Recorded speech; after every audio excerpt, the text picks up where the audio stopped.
탈출기는 토라의 한 권으로서 창세기의 내용과 긴밀히 연결되어 있습니다.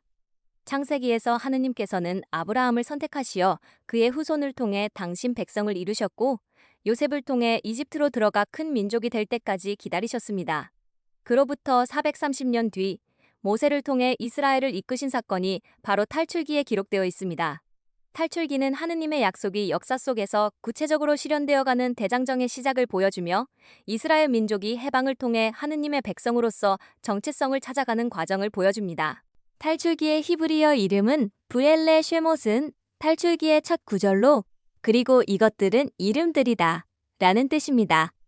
70인역은 엑소더스는 나감, 떠남, 출발, 곧 밖으로의 의미를 갖는 탈출을 뜻합니다. 공동 번역에서는 제목이 출애굽기였으나 지금의 성경에서는 엑소더스에 맞게 탈출기로 바꾸었습니다.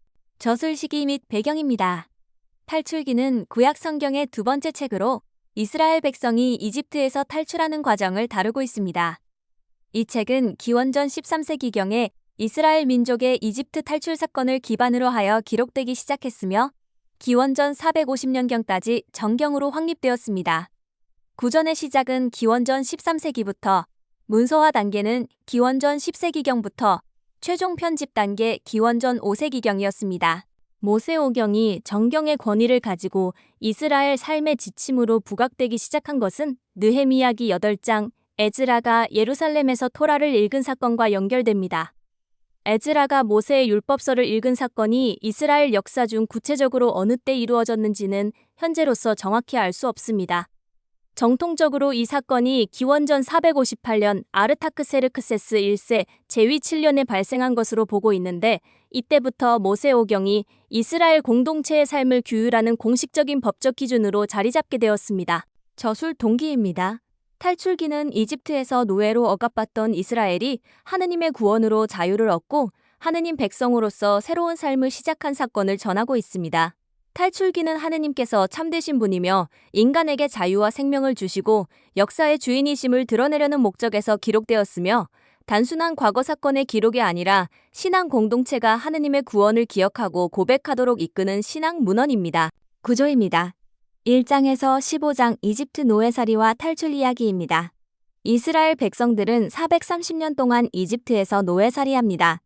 하느님께서는 그들의 탄식 소리를 들으시고 모세를 부르셔서 공동체의 수장으로 세우십니다. 이집트에서 하느님의 능력을 보여주는 10가지 재앙을 통해 이스라엘을 이집트에서 나오게 하십니다. 이스라엘 뒤를 쫓아오는 이집트인들에게 홍해의 기적을 통해 하느님의 위대하심을 확실히 드러내십니다. 16장에서 18장 갈대바다에서 시나이산까지 여정 이야기입니다. 이집트 종살이에서 해방된 이스라엘은 광야라는 척박한 환경에 내몰리면서 불평을 쏟아내기 시작합니다. 하느님께서 주신 해방과 자유보다는 이집트 종살이하면서 얻어먹던 음식을 떠올리며 계속 불평불만을 쏟아냅니다.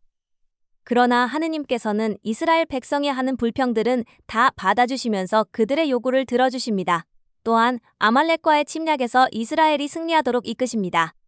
19장에서 24장 시나이산에서의 계약 이야기입니다. 이집트를 떠나온 지 2달째 이스라엘 백성은 시나이에 도착합니다.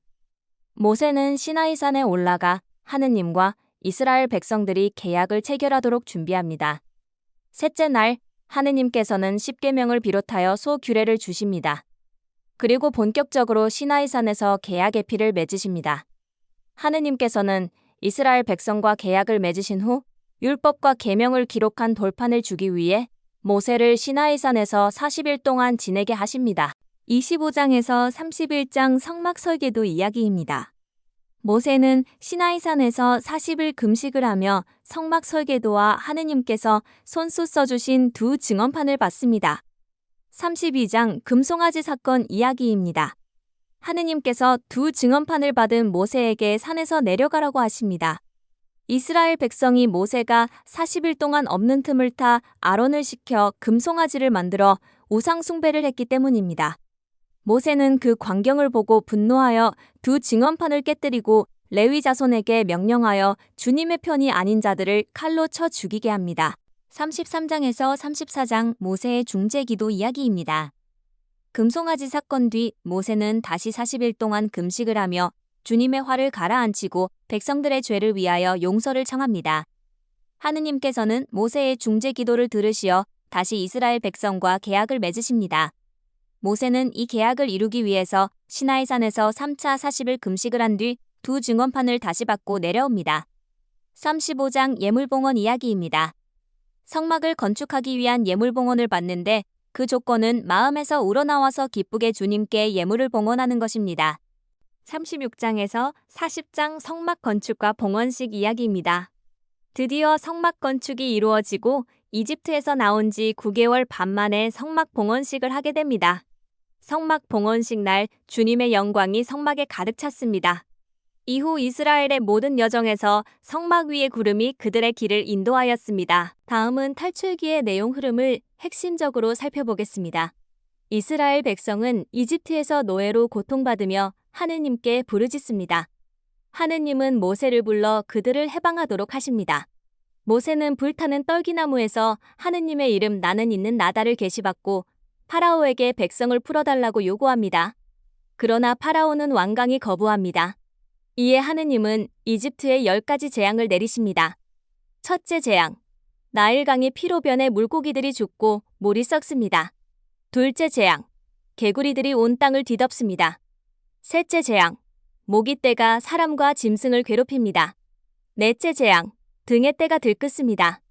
이 재앙부터는 이스라엘 백성이 사는 고센 땅을 구분해서 재앙을 내리십니다. 다섯째 재앙, 가축들이 죽습니다. 여섯째 재앙, 사람과 짐승에게 종기가 생깁니다.